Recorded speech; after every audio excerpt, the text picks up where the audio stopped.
자료를 준비를 해봤습니다. 근데 이제 제가 그동안 계속 들어왔던 소리가 뭐냐면, 가장 이제 빅데이터가 뭐냐 하는 얘기하고, 과연 빅데이터가 유용하냐 하는 얘기 두 가지입니다. 그러니까 빅 사이즈가 필요 없더라 이거죠.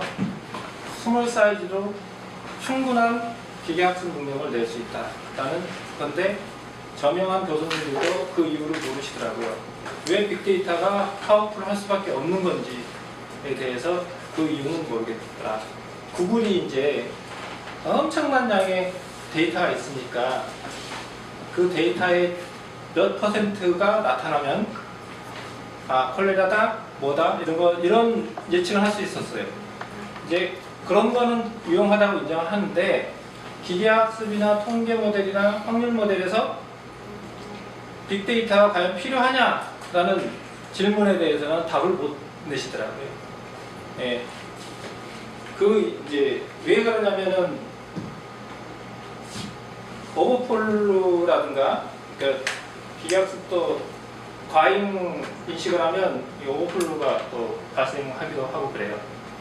예. 그래서 나중에 검증하는 데에서 상당히 오차가 생기죠. 네, 그거에 대해서 이제 해결을 좀 오늘 좀 찾고, 바이오 인포메틱에 대해서 기술을 응용하는데 얼마나 유용한지를 한번 살펴보도록 하겠습니다. 이제 빅데이터, what is 빅데이터? 이제 제가 죄송한데 영어로 썼어요. 영어도 잘 모르면서 영어로 썼는데. 생각해 주세요. 그래서 뭐 빅데이터는 뭐 매시브, 뭐 언스트럭처드, 더티 뭐 이런 말 다 들어가죠.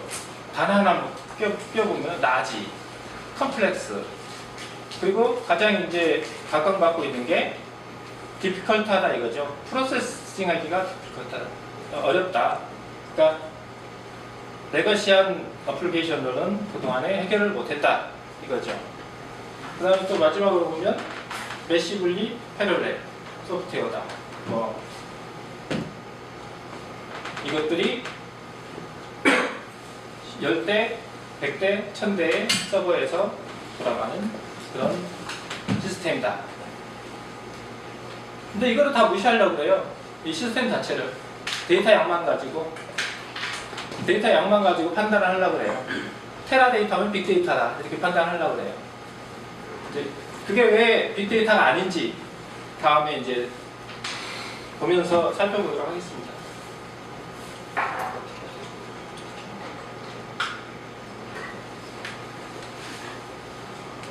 마이크 사용 가능하시나요?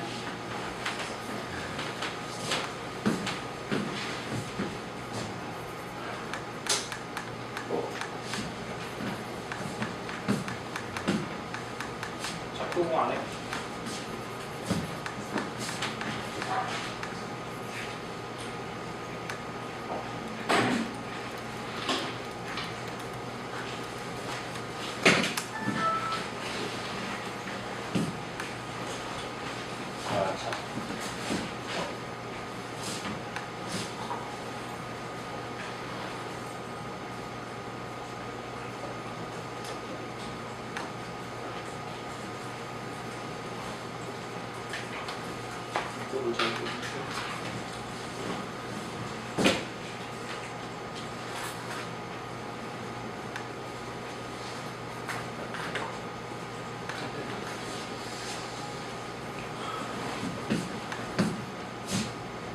이제 바이오 인포메틱이니까 마이크 썼어요?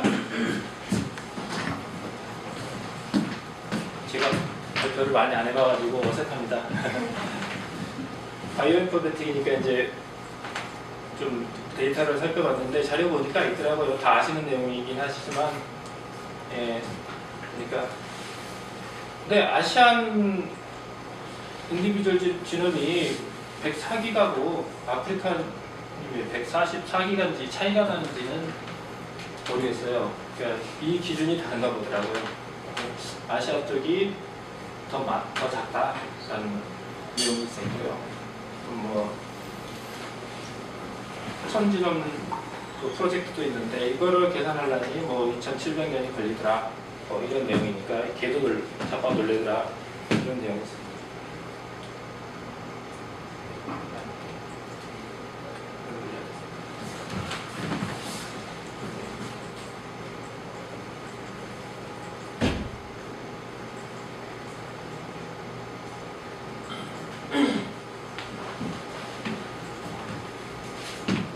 그러니까 이제 이렇게 양이 많아지니까 다시 한번 생각을 해보자 하는 논지에 다시 알고리즘도 다시 봐야 되고 컴퓨팅도 다시 좀 한번 생각을 해봐야 되고 데이터 관리도 다시 생각을 해봐야 되고 데이터 공유하는 것도 다시 생각을 해봐야 된다.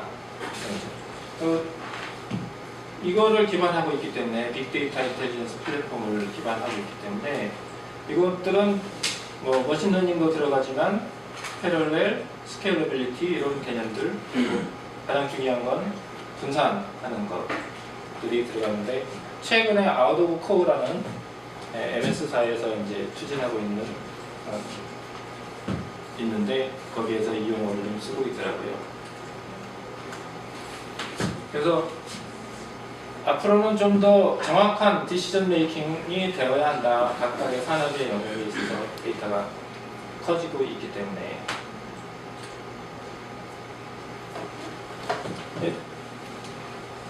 알란 툴링이라는 분이 사과를 먹다가 돌아가시죠.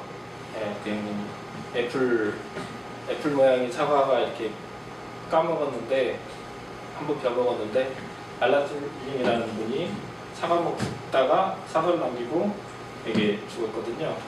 근데 그분이 이제 센트럴 리미트 시절이라고 이제 그걸 증명했다고 하는데 사실은 그 이전에 독일 학자가 증명을 했더라고요. 근데 이 센트럴 리미트 시절에 의하면 중심 극한 이론이라고 하죠. 어느 정도 서피션트 충분한 숫자의 인디펜던트 랜덤 베어리어블이 있으면, 그러니까 독립 확률 변수라고 하는데 독립 임의의 변수가 있으면 정규 분포로 수렴하더라. 이런 내용입니다. 그러니까 아까 그런 물음이 나온 거예요. 이제 모든 데이터는 심지어는 뭐 수천 개만 것만 있어도 수백 개만 있어도 정규 분포로 수렴해버려요. 데이터가. 그런데 과연 빅데이터가 필요하냐는 의문을 갖는 거죠. 그 부분에서. 그러니까 그 부분 답을 못 찾고 있더라 이거죠. 그리고 뭐 6 시그마나 뭐 이런 뭐 오버피팅 문제라든가 이런 것들이 있기 때문에 빅데이터가 필요치 않다 이거죠. 사실은 이 기계학습이나 이 통계 분석 모델에서 데이터를 분석하는 데에서 그리고 나중에 좀 충분히 있기만 하면 된다 이런데 이제 이거에 대한 이제 반론을 얘기하자면 지금 이 기계학습이나 베이지안 이론이나 마르코프 히든 마르코프 모델이나 이런 거에서 가장 먼저 전제하는 게 뭐냐면 인디펜던트 어썸션이에요. 독립한다고 가정하는 거예요. 확률 변수들이 다는 아니지만 그러니까 가장 미세한 부분만 디펜던시를 주는 거죠. 조건부로. 그 베이지안 네트워크, 나이브 베이지안도 마찬가지고 바로 그러니까 마르코프 솔루션 같은 경우에는 바로 전 조건만 디펜던시하다라는 이론이거든요. 그거 왜 그러냐면 그 전에까지 다 디펜던시를 계산하려면 한도 끝도 없더라 이거죠. 복잡하더라 이거죠. 그러니까 한마디로 이거죠. 아버지가 방에 들어가신다 라는 거가 있는데 아버지 가방에 들어가신지 아버지가 방에 들어가신지 이런 것들은 컨텍스트로 이해를 해야 되잖아요. 컨텍스트 어웨어니스가 돼야 되잖아요. 다 독립변수가 아니거든요. 예, 다 의존되어 있어요. 전에 이것들이 전체적인 맥락에서 다 따져야 되는데 이것까지 계산을 못하니까 그냥 가정을 한 거예요. 조그만 데이터 가지고 인디펜던트라고 가정을 한 거예요. 베이지안이 가장 기초적인 거죠. 근데 이거부터가 문제죠. 이걸 가정하니까 이제 나 제껴버린다 이거죠. 이제 가설일 뿐이죠. 근데 그 가설은 맞지가 않는 것이죠. 마르코프 체인이나 이런 체인 룰을 따져보면 상당히 조금 이렇게 이어져 가는데 그렇지가 못하죠. 예전에 제가 비전 모임에서 발표했던 게 이제 그 부분이 좀 있는데, 그래서 빅데이터가 되게 중요하다는 거고, 이 부분에 대해서 증명을 하려면 얼마든지 증명할 수 있습니다. 훨씬 더 완벽한 기계학습 모델이 나온다는 것이죠. 다음은 하둡에 대해서 설명드리도록 하겠습니다. 하둡 되게 많이 나와요.